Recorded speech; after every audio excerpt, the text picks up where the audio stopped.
What a night. What a night. I gonna be honest with you guys. I wasn't expecting that. If you've been following me for a while, you know what I mean. So okay, let's go first here. Jesus Christ. Okay. If we go to euro dollar, right? Today's going to be more chill analysis, guys, so we're not going to have too much going on. I just want to explain a few things on the market. Yes, I got stop out on my euro CAD, and yes, I got stop out on my euro dollar position because I'm a human. I do get things wrong. But in overall, we are in profit, right? We have been, following, getting all of these down move here. So that was pretty good. Okay, so yesterday was Monday. And as we look at the calendar, right, let me go to the calendar here pretty quick. So yesterday was Monday. It was holiday on New Zealand, and it was holiday in Hong Kong as well. So apart from that, the market was pretty like steady. It was nothing going on here, right? So we only had like CPI for, I don't even know what country is this one. Sudan, I don't know. Anyways, so we didn't have anything, right? We didn't have like zero things. Oh, actually 8:30 we had like the Japan Bank Japan Services PMI, but that was all, right? And then in the morning on the other day, like after 11 p.m., we had like nothing as well until today at 5 p.m., where we did have here the services for the core CPI as well. That was a bit of an increase here, but anyways, so that was all right. So yesterday I was like, okay, so the market's pretty chill right now. Let me go. I'm gonna go play some poker. Yeah, exactly, Lawrence. That's exactly what is happening. It's very strange, very strange. I was even talking to one of my mates from Gold Coast. Like, mate, help me. Like, what is happening? I was like, okay. Anyway, so I was playing poker, and then I can't check my phone, right? Because I was looking at those guys playing. It's like, I need to pay attention on the flops and the rivers. So those guys, if anybody here plays poker, you know that you have to be on the table. You have to be there, right? You can't be like just with a body there and with your mind on the way. So I got in second, so it was pretty good. But anyway, so I was like, okay. So until here was fine because it was on the consolidation range, right? So until here, until the market was here, I was like, okay, that's good, that's fine. Like we can go into here, right? There's no problems because we do have those areas that may be tested again. That's fine. That's completely normal for the market until here somewhere, right? I was like, cool, chill. Mate, I just got home. I was like, what is happening here? Like, oh my God. I got stopped out because my stop on euro dollar was above here, right? I got stop out this morning. All my positions were liquidated. And strangely enough, I was like, wait a minute, what is happening? Because ECB haven't pronounced anything, right? Israel war was like fine, nothing big going on, like same as always, like same as 2 weeks ago. Just a few escalations here, like we got 2 people, rescued. The Hamas have left them. So I started to think, I was like, okay, let me do some calls. And then my friend was like, okay, have a look at the 30-year bond, mate. I was like, okay, let me have a look on the 30-year bond.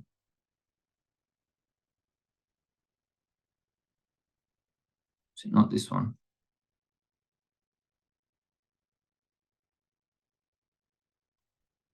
Look at this, right? Like it's so incredible how the market, yeah, it's still pro USD. No, you're completely correct. No, 100%. I completely agree with you. I could not agree, like 100%. But look at this, like the bonds just dropping, right? I even put this line here in the morning because I'm like, okay, the bonds have started dropping. The 30 years bonds have started dropping. Euro dollar immediately started to going up. All right, because it's a, you guys know, I think I've teach you already this, but it's a negative correlation. So if bonds go down, euro dollar go up because the dollar gets weakened. If it's the opposite, it happens the opposite. But anyways, so we were here, and then I was like, okay. But then I was like, but wait a minute, this may be short-lived, right? Because it may be going down for now. Yes, okay, that's fine. But then let's have a look at the price of gas in Europe. It have raised already 22%, if I'm not wrong. 34%. 34% in 13 days, 2 weeks, right? I couldn't comprehend it.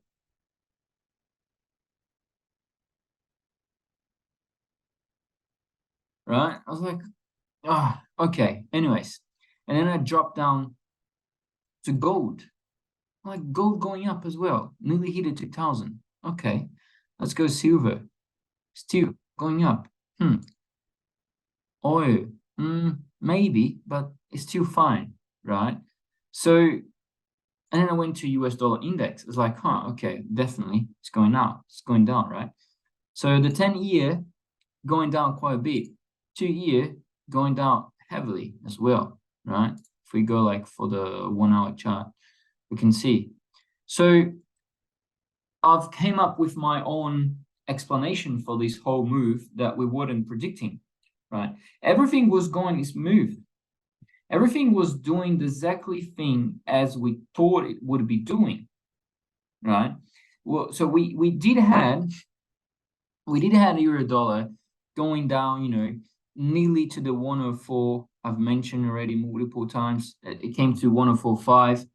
So my last target, as I've mentioned, was on the 104. I was pretty confident that we could, we could go to the 104.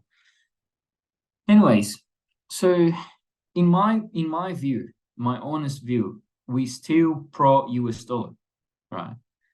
But it may hurt for a while. Okay. Because let's have a look on what actually happening right now on the economic calendar. All right, let me refresh this page. Okay, I'm gonna use this one today, investing.com. Because I want to be quick on those things. So today we're gonna have in 42 minutes, right? We're gonna have the manufacturing PMI, and the services PMI for Europe. Let me open something here. Let me log in here.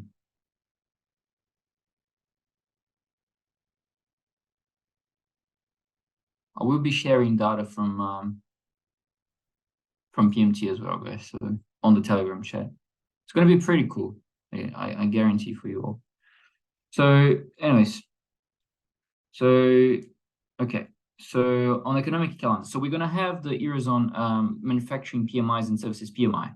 So if we look at the forecast, they're actually expecting a bit more, like 0.3%, 0.3 up, than it was previous month. As well, for the services PMI, they're expecting the same. And the composed PMI, they're expecting a marginally up move by 0.2%. So in January, if it comes like that, it will be positive for the euro, right? So then euro could rally a little bit more up. But then just before, we had the employment change and unemployment rate at the pound. And it was quite good because it dropped the unemployment rate unemployment rate dropped by 0.1%. So so that was quite good for the pound. So let's have a look at the pound now, right? So we did have a up move as well. So basically, if we go, like, you can go all the currencies, not going to do that now, but most of the currencies have suffered from the down move on the yields, on the bonds, right? On the government bonds. What does that tell to me? That the market is fearing something. Is fearing something. The market has something happening. It's not the war. It's nothing like that. There's only one thing that makes me think that is the central banks. And we do have a quite, we have a couple of central banks to this week. We have the Bank of Canada and we have the European Central Bank. So if we go today, we're not going to have anything. But tomorrow, see, that's not on my time zone. Okay. So today we're not going to have anything else, just the PMIs that I've mentioned for you guys. But then, tomorrow already, for me, it's going to be like midnight 45. We're going to have the PMI, manufacturing PMI, as well as the services PMI for US. That's set to decline. So we are sort of kind of having a shift in the market. So the market is sort of trying to anticipate this shift, right? And then tomorrow we have the CPI for Australia as well. And we're going to have, on Thursday, we're going to have the monetary policy and the rate statement for the Bank of Canada. That will be 1 a.m. for me. I would definitely be asleep. And then they're predicting a pause at 5%. Okay. I had a nice report today. I was reading from Goldman Sachs. Goldman Sachs, this one. They're talking about, oops, not this one, this one here. They were talking about euro, pound, what else? Euro, pound, and CAD. So let's have a look on CAD pretty quick. Right. So they already mentioned on hold for now. So we received 2 dovish pieces of information out of Canada this week. First was the business outlook survey. It's lowering demand and weaker, economic activity across a range of indicators. Notably, this was attributed to rising interest rates. Anyways, so then in the end, they say as well that, or short euro CAD trade. However, the latest news in CAD and geopolitical risks abroad have weighted on a short euro CAD trade. So they were short on euro CAD as well, same as same as me. CAD tends to underperform when risk is under pressure. One of the factors that distinguishes it from the US dollar, which in part drove euro CAD up through or revised its stop of 145 yesterday. We are closing the trade for potential gain of around 1.4, and then they say further US outperformance should reinforce CAD strength on crosses over time. So they are quite accepting this pause at 5%, but there's only one thing that will set apart this week. It will be how the stance of those banks, of those central banks will be. Are they like hawkish? Are they being dovish? How they will, proceed until end of the year, right? So we do have, remember folks, we still have 2 months, right? We have next month in December. So lots of to happen. It can happen a lot of things. All right, but my view on the Fed kind of changed now. Because if you guys don't know, we have a tool called CMA Fed Watch tool. Not us, not ACY, you're right. I mean, like, it does have a tool from the government that show us what are the market sentiments, right? We can see here that on now, the prediction is that they keep pausing for the next, in 8 days, for the next Fed minute. I'm sorry, for rate statement. And there's only 1.6% probability that they raise. Okay. So I guess, as I've mentioned already last webinar, I guess this month they will pause, but there's much more on sense like I would say the instance that Powell will take. If he says that, they reach a good level, they've reached a potential level, or if he even say like we've reached restrictive levels, this will be take as a dovish, right? But if he complements as may or will or something like that, able to take further actions on tightening monetary policy, then it will be taken as mild hawkish, right? I don't see Fed being hawkish anymore. And I guess we may be looking to, a switch on next year, 2024. I guess next year Fed will start to cut rates. Inflation have been coming down slowly, okay? And Paul already mentioned it, that they are quite happy, but they say, pay attention, they say they're quite happy as inflation is coming down because they say, they can see that they're doing a quite good job, but they stated and they make very clear that inflation is too high. So for that, they still have work to do. Okay. So very easy market to navigate, I would say. Very good time to trade. Anyways, so and then for the dollar, where is it? Oh, here. They say that, they say that what I've just said, that the policy intervention from all sides driving a wedge. So the key message from Fed officials in recent weeks, included the poll, is that they are watching, but not yet convinced that strong activity data will impede progress towards the inflation target. And the recent move high in back-end treasury yields may substitute for further hikes. But then now you think, okay, but the yields are dropping now. Will that make the market, priced another 25 basis point? Well, I don't think so. Right? Market doesn't care for that drop at the moment. Right? So if we continue, like this shift in the Fed has important implication for the dollar. When monetary policy is not expected to respond to stronger data with a higher policy rate, it does the impact on the currency by shifting the focus to back end of the rates curve and inflation compensation rather than real rates. We think this likely accounts for most of dollar's perceived underperformance compared to the recent move high in yields. We have observed that in action before. They've just stated some things here. If you want, you can take a print. But anyway, screenshot, sorry. But anyways, they sounds like the banks are switching their rhetoric towards, those currencies. And then I have a tool here. That is the bank targets. If we have a look, what's this one? Oh, this one is GBPUSD. No, I don't want GBPUSD. I want this one. $. Okay. So most of the banks, as we can see, these are all the banks. And then this is the maximum that we hit it.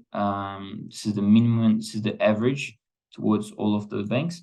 So if we have a look on 23 of December, buffer, Bank of America is looking at 1.5, and then this one, don't even mind, 1.18, 1.5, 1.2, 107, 107, 105, 108, 106, 104.5. Mufji got target here. That was pretty good. 106, 107, 104. Okay. So they sort of got all those targets hit already, right? So if we look at the chart I've mentioned for you guys, We are now at 106.8, so we need 107. Feels like kind of, we've hit it already, those targets. So if banks have hit those targets, and then, if we're still looking at here, just a second. If we're still looking at here, and then they have for 24th March next year. So those guys that are, 105, they're looking to 107, 105, they're looking to 108, 102, they look to 103, 107, 106, 111, 112. This one's too much. 108, 110, 19. So they sort of make me understanding that, yes, they sort of priced in this, but seems like that they're expecting that the Fed cut rates first, then the ECB. Talking about ECB, we do have ECB as well, right? We're going to have ECB on Thursday as well at 11:15 for me on Sydney time. So we have the rate decision here expected to pause as well at 4.5%. Okay. What I do think that they will pause. I think that they will pause. Inflation, it's sort of, in a way, controlled, right? So if we go to CPI Europe, click here.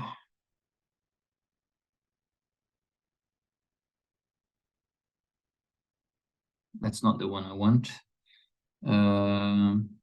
This one, maybe. Just want to check something, because we had a release last week of inflation, right? And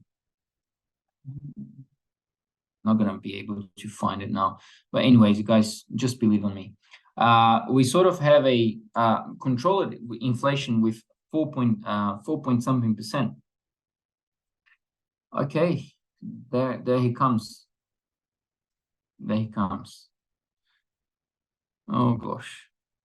You guys can see I'm pretty stressed, right? That wasn't an easy week. Anyways, oh, we got Euro PMI. Yes, we do got. Oh, just now, not now. Oh yeah, we do got Euro PMIs. Yes, we do got Euro PMIs today. Okay. Oh, we got the German PMI. Okay. So services came. Wow, that's a big drop. From 50 to, that was expected only a 0.3 drop. It actually dropped 2.3. And then, okay, that's not good. 45.8 here and 48 here. That makes me think about, like, okay, these numbers may be, pushed to the too good side, that may be coming lower than expected. If it comes lower than expected, so if it comes lower than expected, plus ECB pauses, then we may be looking as continuation for short positions on euro dollar. Okay, so that kind of looks a change of structure for me. Let me go for 15 minutes. Yeah, that looks kind of a change of structure. So we did had a move to the upside here, and if we break these lows, they may be coming somewhere around here, or even here, or even towards down this area. Weekly FGV. I don't know what's FVG. If you could explain to us. But yeah, so just pay attention, because I sort of, someone have mentioned, let me check who mentioned it before. Santi. No, it was Santi. No, it was Ignatius. Short relief, fundamentals are still pro USD. I completely agree with you. So that's just the thing that makes me think, right? If we have a weaker PMI, if we have, Bank of Europe pausing, then everything looks like to short euro, not to long euro. It doesn't make any sense, right? Anyways, so moving on. Where is it? Economic calendar. And then we're gonna have it, right? I've mentioned already here. And then we're gonna have a big boy here that is already expected to be better. That's what Paul will say. Okay. I even want to go on YouTube and show it to you guys. So, Paul speech live. This one. Let me share the audio as well.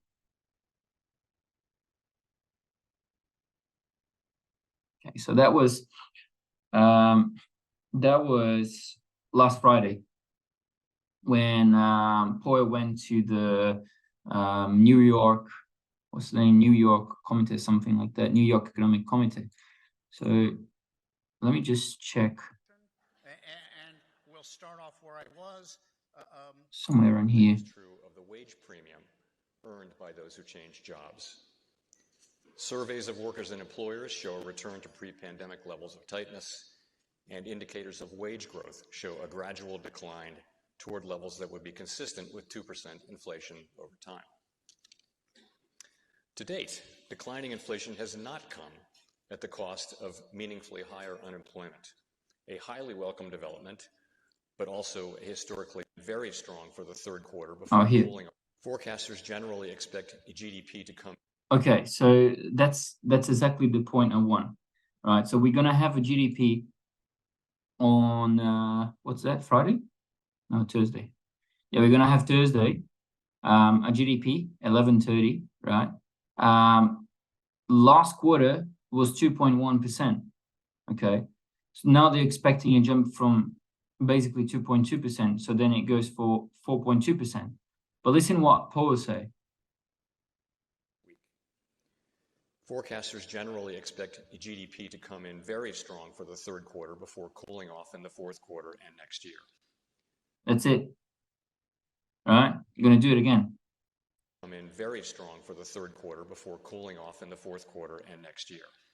All right, so basically what he's saying here is that it's expected to come much stronger, than the forecast already, because then in the next year, it will start to cooling down. And then makes me thinking like most probably my analysis are correct for next year, that the Fed will starting to gradually, keep pausing, and then eventually they're going to do a cut. All right. And then when they do a cut, then we have a cyclical position changing like that. And US dollar will be a weaker currency, and we have to see what about the others. But that's another thing. And then initial jobless claims, he does touch on that as well. All right. Still, the record suggests that a sustainable return to our 2% inflation goal is likely to require a period of below-trend growth and some further softening in labor market conditions. Okay, so then he adds as well that for the inflation to come, at the 2% goal or below 2% goal, they need that the growth sort of declines. And then, they need as well that, what else he said? Sorry, I forgot. Suggests that a sustainable return to our 2% inflation goal is likely to require a period of below-trend growth and some further softening in labor market conditions. And as well, some further softening in the labor market, because we did have NFP coming way higher than expected. Like I was expecting 180, came like 370, something like that. So the numbers were like, whoa. And even with that, I remember that day that the dollar the dollar went down and went up and then came down again. So pretty interesting. Market really wants to know how it's going to be proceeding towards next year. All right. So, and then here, as I've mentioned, we have initial jobless claims. So we just need to see those numbers started to cooling down, right? And then we can sort of accept that the Fed will start to cut rates next year or when those numbers cool down. And then we have some ECB press conference. And then on Friday, And then on Friday, we still have the PPI for Australia, year over year and quarter over quarter.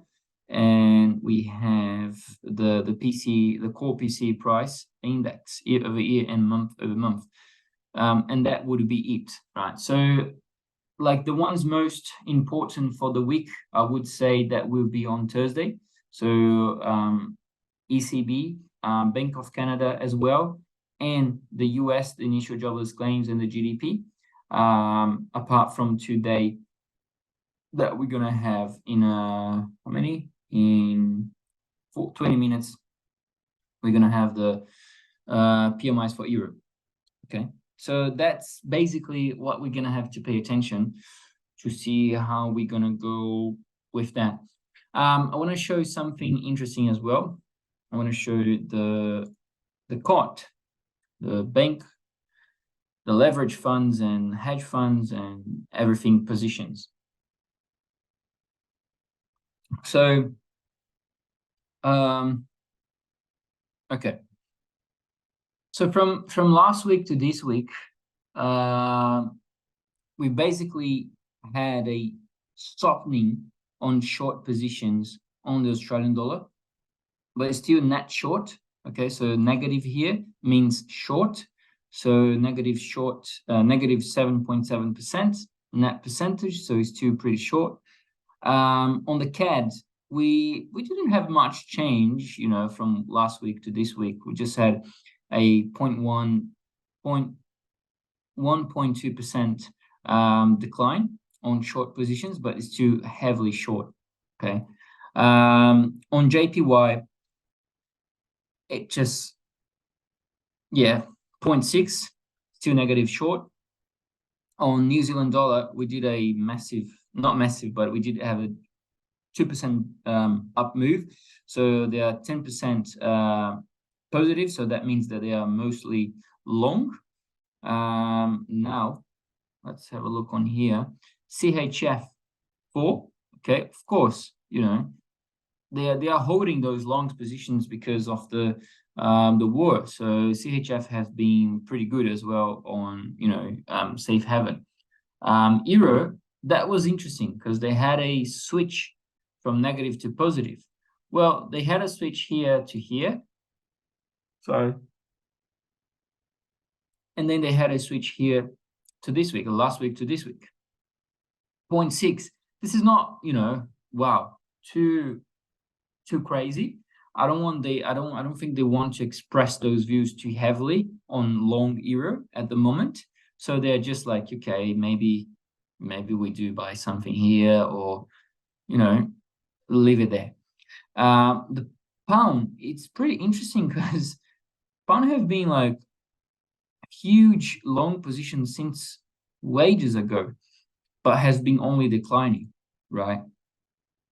And then the US dollar, we did have a massive down move. We did have a quite big drop from 11.1% to 5.7%. Still positive, still net positive, but, you know, this may be another reason why the market are suffering a bit on the US dollar side right now.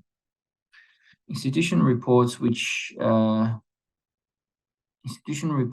includes the forecast in terms of targets and day trade ideas, will really help us to understand institutions' positioning while generating on ideas. That's really good.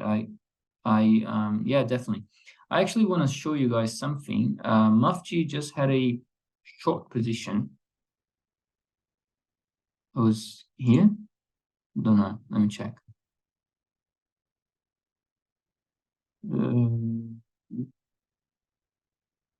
Yeah, here.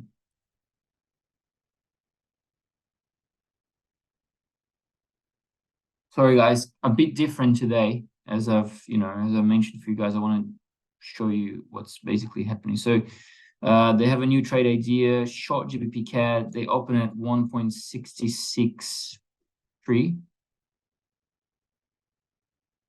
GBP CAD.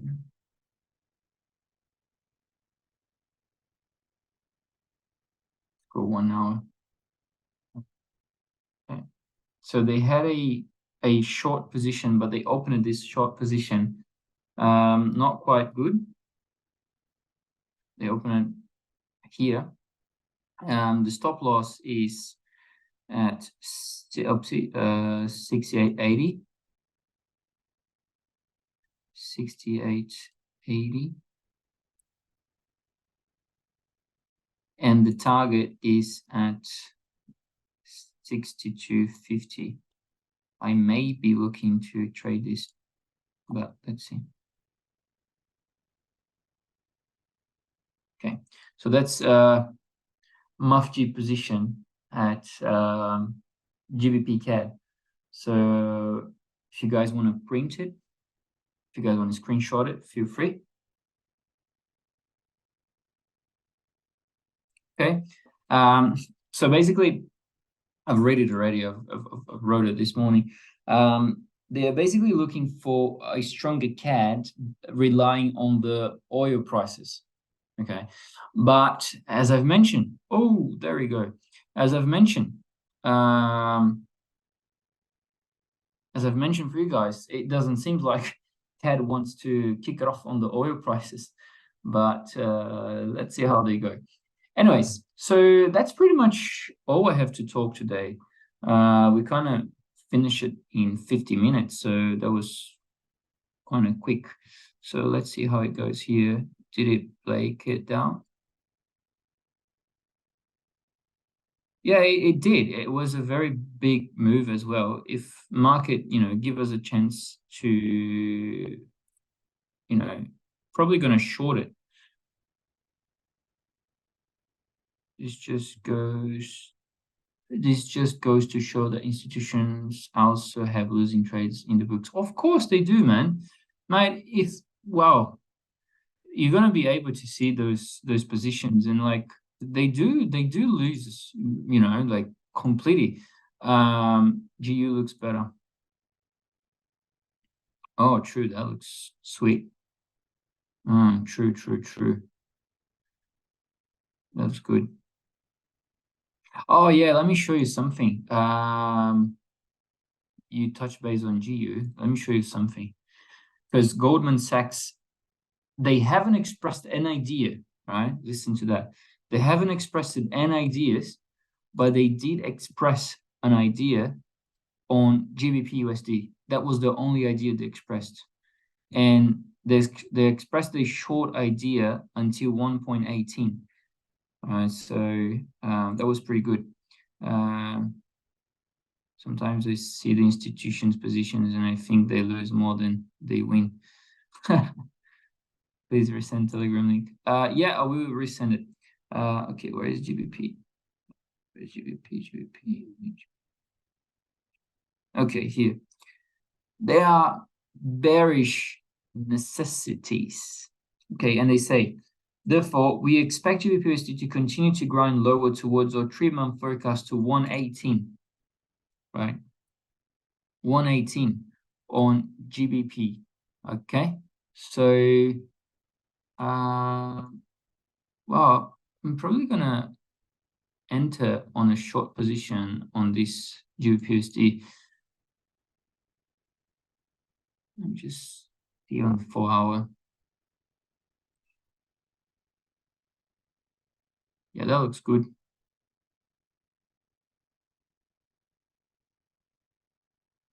How many lines I have on my chart, right? So much. Yeah, I kind of like this short here. That's my trade, guys. Please don't take trades, like believing. And that has a nice target here. Okay, I'm short on GBPUSD. Let me take my MetaTrader.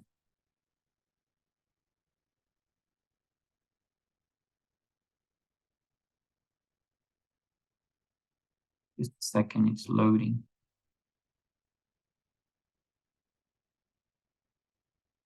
Probably just gonna wait for a breakout there. But that's a nice position. That's cool. Let me see the messages. I'm already shorting it. Please, could you share again that analysis for GU? You mean the Goldman Sachs one, Lawrence? already shorting. I need to make a screenshot. Oh yeah, definitely. Yeah, do it. Yeah. Just a second. Go for it, man. TP 102. Stop loss.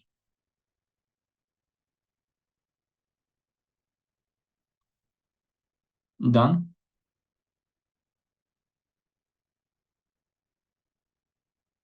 Okay, let me send the Telegram link. Wow, that mowing wasn't good, right? All right, let me send the Telegram. Just a minute. Okay. Oh, 17. Haha. Want to see everyone there. Where is it?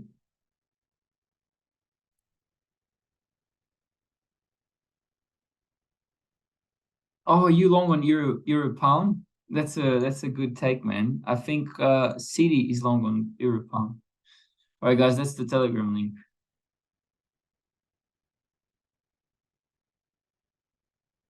There you go.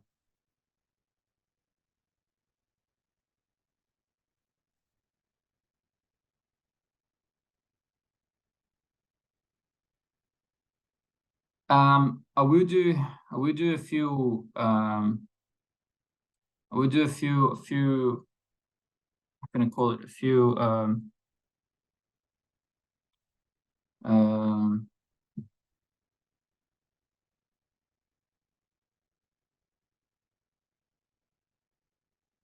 few analysis every day, as if I have an analysis, I will do an analysis for you and post on the Telegram channel. So always keep updated over there, and I hopefully yes, I will be sending those bank files and screenshots and everything I can. I will be helping you guys. Okay, so that's all from me today. Does anybody have a question or something like that? I know it was very different from what we used to do, but I was just trying to express how the market it is at the moment. All right, that's good, Lawrence. Appreciate your feedback, man. It was much more like charts and so on, right?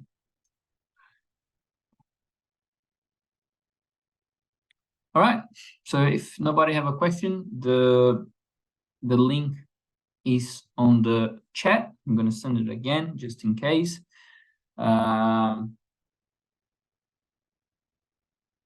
Yeah, that's awesome. If you got stop out on those positions and now you understand why you got stop out, that's really good. That's really good. That's really good. All right, guys. Have everyone a good good trading week ahead. And if anybody have a question or something like that, you can see my name on the Telegram. Feel free to just send me a message. I'm not gonna bite you. I'm fine. All right. Anything, I'm here.